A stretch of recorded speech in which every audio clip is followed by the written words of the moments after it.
तो प्यारे साथियों, आज हम पढ़ेंगे रूट यानी जड़ के बारे में। इसे हम लोग मूल के भी नाम से जानते हैं। तो अंग्रेजी में कहते हैं रूट और हिंदी में कहते हैं मूल या जड़। तो आज हमें इसी का अध्ययन करना है। तो आप लोग अगर नए होंगे तो हमारे चैनल को आप लोग सब्सक्राइब कर दीजिएगा और पुराने होंगे तो इसे ज़्यादा से ज़्यादा शेयर कीजिएगा। तो चलिए हम बात करेंगे अब रूट के बारे में। तो इसका विकास जहाँ पर होता है उसे हम मूलांकुर कहते हैं। क्या कहते हैं इसे हम लोग? तो मूलांकुर कहते हैं। जिस भाग में इसका विकास यानी कि जड़ का विकास होता है उसे क्या कहते हैं? तो मूलांकुर कहते हैं। और यह बीज का निचला भाग होता है। मूलांकुर कौन सा भाग होता है? तो बीज का निचला भाग होता है। मान लीजिए आप किसी भी चीज का एक बीज लेंगे। मान लीजिए आप चना या अन्य चीज का आपने एक बीज लिया, तो जो इसमें निचला भाग रहेगा इसे मूलांकुर कहेंगे। क्या कहेंगे हम? मूलांकुर कहेंगे। ये क्या है? मूलांकुर है, जो कि मिट्टी में मजबूती से जकड़ेगा और अंदर तक जाएगा ताकि पौधे को सपोर्ट करेगा। और जो ऊपर वाला भाग होता है इसे कहते हैं परागपुर। क्या कहते हैं? परागपुर कहते हैं। नीचे वाला भाग मूलांकुर, ऊपर वाला भाग परागपुर, क्योंकि यह अंदर तक जाता है। इसे जियो ट्रैप भी कहते हैं। जमीन की ओर जाने वाले जड़ को जियो ट्रैप भी कहते हैं, क्योंकि यह जमीन की तरफ जाता है, न कि सूर्य के प्रकाश की तरफ। सूर्य के प्रकाश की तरफ यह नहीं जाता है, यह जमीन के नीचे की तरफ जाता है। तो इसमें क्या होगा? सूर्य के प्रकाश की तरफ नहीं जाएगा। जड़ कभी भी सूर्य के प्रकाश की तरफ नहीं जाता है। अब इसका कार्य क्या होता है? तो यांत्रिक सहायता देना। तो मान लीजिए अगर किसी पौधा का जड़ काट दिया जाए तो वह जड़ पौधा खड़ा रहेगा? नहीं रहेगा। वह पौधा क्या होगा? तो गिर जाएगा। उसका सपोर्ट क्या होगा? हट जाएगा। तो वो क्या होगा? खड़ा नहीं रह पाएगा। तो जो जड़ होता है पौधे को क्या करता है? यांत्रिक सहायता भी देता है, यानी कि उसको खड़ा रखने में मदद करता है। मान लीजिए यह पौधा है, ये मान लीजिए पौधा है और इसमें जड़ बहुत सारा है। अगर इसी जड़ को आप काट दीजिएगा तो यह पौधा जो है गिर जाएगा। इसका सहारा क्या होगा?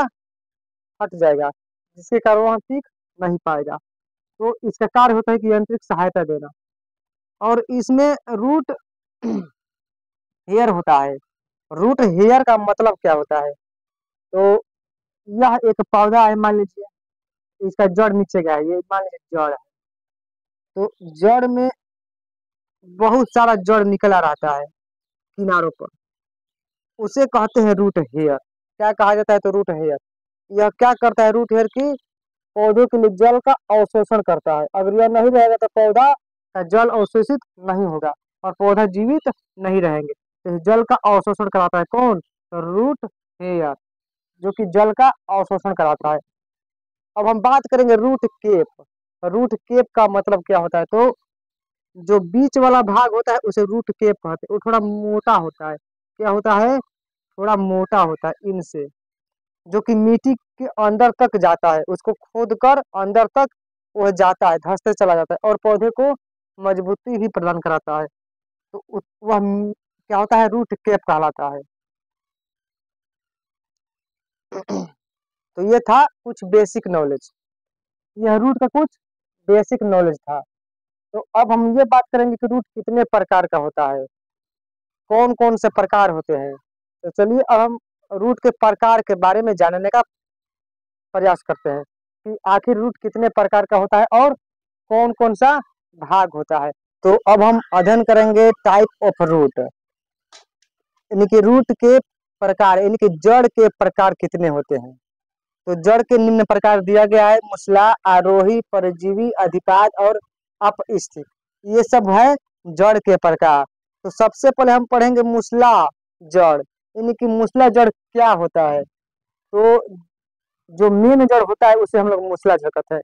किसी भी पौधा का जो मेन जड़ होता है, जो कि अंदर तक जाता है, उसे हम मूसला जड़ कहते हैं। मान लीजिए ये पौधा है, ये एक तरह का पौधा हो गया, यह एक तरह का पौधा हो गया और इसमें जो अंदर तक जाता है मेन जड़, इसे हम लोग मूसला कहते हैं। कौन सा जड़ कहते हैं? तो मूसला कहते हैं। कौन सा जड़ यह है? तो मूसला जड़ है। अगर यही मूसला जड़ अधिक मात्रा में हो जाता है, ज्यादा मात्रा में हो जाता है, तो उसे हम रेशेदार कहते हैं या फाइबर से भी कहते हैं। क्या कहते हैं उसे? तो रेशेदार कहते हैं। मान लीजिए इस तरह का हो गया, इस तरह का हो गया, तो इसे हम क्या कहेंगे? रेशेदार कहेंगे। और इस तरह जब नहीं होगा, रेशा की तरह नहीं होगा, तो उसे हम मूसला कहेंगे। मूसला जड़ का काम ये होता है कि यह मिट्टी को खोदकर अंदर तक जाता है और पौधे को जल का अवशोषण भी कराता है और पौधे को मजबूती भी देता है। तो ये है मूसला जड़। अब हम बात करेंगे आरोही के बारे में। आरोही का काम क्या होता है? तो आरोही वैसा होता है जड़ जो दीवारों के ऊपर पौधे को चढ़ाता है। मान लीजिए आपने देखा होगा मनी प्लांट।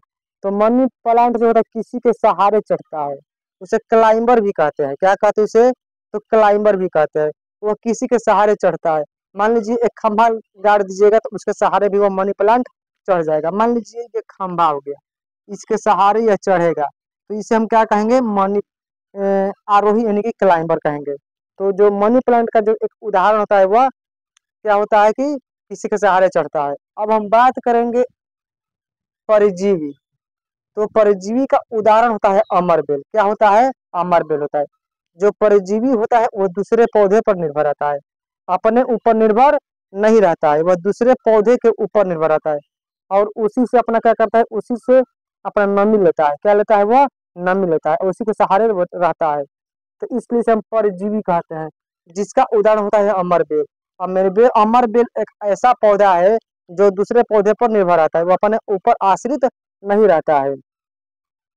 वह एक रस्सी के समान रहता है। मान लीजिए रस्सी कैसे होता है, उसी प्रकार का अमरबेल रहेगा और वह दूसरे पौधे के ऊपर वह पौधा नीचे रहेगा। मान लीजिए यह पौधा है, इसी के ऊपर वो रहेगा, इसी के ऊपर वह रहेगा, तो इसी से क्या लेगा? वो नमी लेगा। अपना नमी कहाँ से लेगा? तो इसी पौधे से लेगा। तो इसलिए इसे हम परजीवी कहते हैं। अब हम बात करेंगे अधिपाद। किसका बात करेंगे हम? अधिपाद का बात करेंगे। अधिपाद का मतलब होता है उसके ऊपर होना। जो पौधा किसी पौधे के ऊपर होता है उसे हम अधिपाद कहते हैं। तो मान लीजिए ये पौधा, इसके ऊपर कोई पौधा निकल गया, तो इसे हम अधिपाद कहेंगे। क्या कहेंगे? अधिपाद कहेंगे। तो यह जो अधिपाद होता है उस पौधे पर निर्भर तो रहता है, लेकिन उससे अपना जो नमी होता है नहीं लेता है। वह वायु से अपना नमी लेता है। किससे नमी लेता है? तो वायु से अपना नमी लेता है। तो इसका उदाहरण होता है आर्किड। क्या होता है उदाहरण? आर्किड। जो आर्किड का पौधा होता है वह वायु से नमी ले लेता है, लेकिन जो अमरबेल का पौधा होता है वायु से नमी नहीं लेता है, उसी पौधा से वह नमी लेता है। इसलिए इसे हम कहते हैं परजीवी और इसे कहते हैं अधिपाद, क्योंकि यह दूसरे पौधे के ऊपर आता है, इसलिए इसे हम अधिपाद कहेंगे। अब हम बात करेंगे अपअस्थिक पौधा। तो सभी पौधा में मूसला जड़ होता है।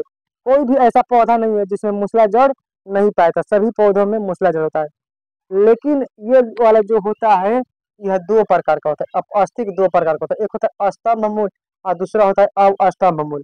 अब हम बात करेंगे स्तंभ मूल और अवस्तंभ मूल के बारे में, यानी कि किस पौधे में स्तंभ मूल पाया जाता है और किस पौधे में अवस्तंभ मूल पाया जाता है। तो जिस पौधा में 90 डिग्री का जड़ बनता है उसे हम स्तंभ मूल कहेंगे। तो मान लीजिए यह बरगद का पेड़ है। किस चीज का पेड़ है? बरगद या पीपल का पेड़ है। मान लीजिए बरगद का पेड़ है ये। तो यहाँ से जो जड़ नीचे की तरफ लटका रहता है इसे हम क्या कहते हैं? तो स्तंभ मूल कहते हैं, क्योंकि यह 90 डिग्री पर बनता है लगभग, इसलिए इसे स्तंभ मूल कहते हैं। तो यह जो जड़ होता है इसका कार्य क्या होता है? तो जो बरगद का पेड़ होता है काफी बड़ा होता है। कैसा होता है? तो काफी बड़ा होता है, जो कि एक मूसला जड़ के सहारे नहीं टिक पाएगा। इसको इस खड़ा रखने के लिए इन सभी जड़ों की आवश्यकता पड़ती है, इसके बिना यह नहीं टिक पाएगा। तो इसलिए ये सब जड़ सभी 90 डिग्री पर इसको प्रोटेक्शन देते हैं, यानी कि उसको सुरक्षा देते हैं ताकि यह गिरे ना। अब हम बात करेंगे अवस्तंभ मूल किन पौधों में पाया जाता है। तो अक्सर आपने मक्का या ईख ऊख देखे होंगे, तो उसमें अलग से काफी मात्रा में जड़ रहता है। क्या रहता है? जड़ रहता है। मान लीजिए यह ईख का पौधा है। ये किस चीज का पौधा है? तो ये वाला ईख का पौधा है और ये इसका मूसला जड़ है। हर पौधा में मूसला जड़ होता है, कोई भी ऐसा पौधा नहीं जिसमें मूसला जड़ नहीं होगा।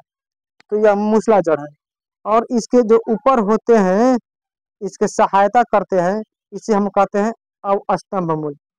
तो अक्सर आपने देखा होगा ऊपर की तरफ कुछ कुछ जड़ रहता है, उसे हम अवस्तंभ मूल कहते हैं, जो कि इसको प्रोटेक्शन देते हैं। अगर यह मक्का का जो पौधा होता है, अगर उसमें दाना मक्का हो जाता है तो यह थोड़ा भारी हो जाता है, भारी होने के बावजूद यह गिरने लगता है। यही जो होता है अवस्तंभ मूल, इसको सुरक्षित रखता है, इसको खड़ा रखता है। तो इसका यही कार्य होता है कि इसको खड़ा रखे। तो ये था जड़ और उसके प्रकार और जड़ों का कार्य, यानी कि प्रत्येक का काम क्या होता है, प्रत्येक क्या काम करते हैं। तो आज के लिए इतना ही, फिर मिलेंगे तो आप लोग इसी प्रकार का वीडियो लेकर आएंगे, इससे भी अच्छा लेकर आएंगे। आशा करते हैं कि इससे भी अच्छा हम लेकर आए। तो आज के लिए इतना ही। अगर आप लोग नए होंगे तो इसे सब्सक्राइब जरूर कीजिएगा और ज़्यादा से ज़्यादा शेयर और लाइक कीजिएगा। तब तक ले चलते हैं। जय हिंद।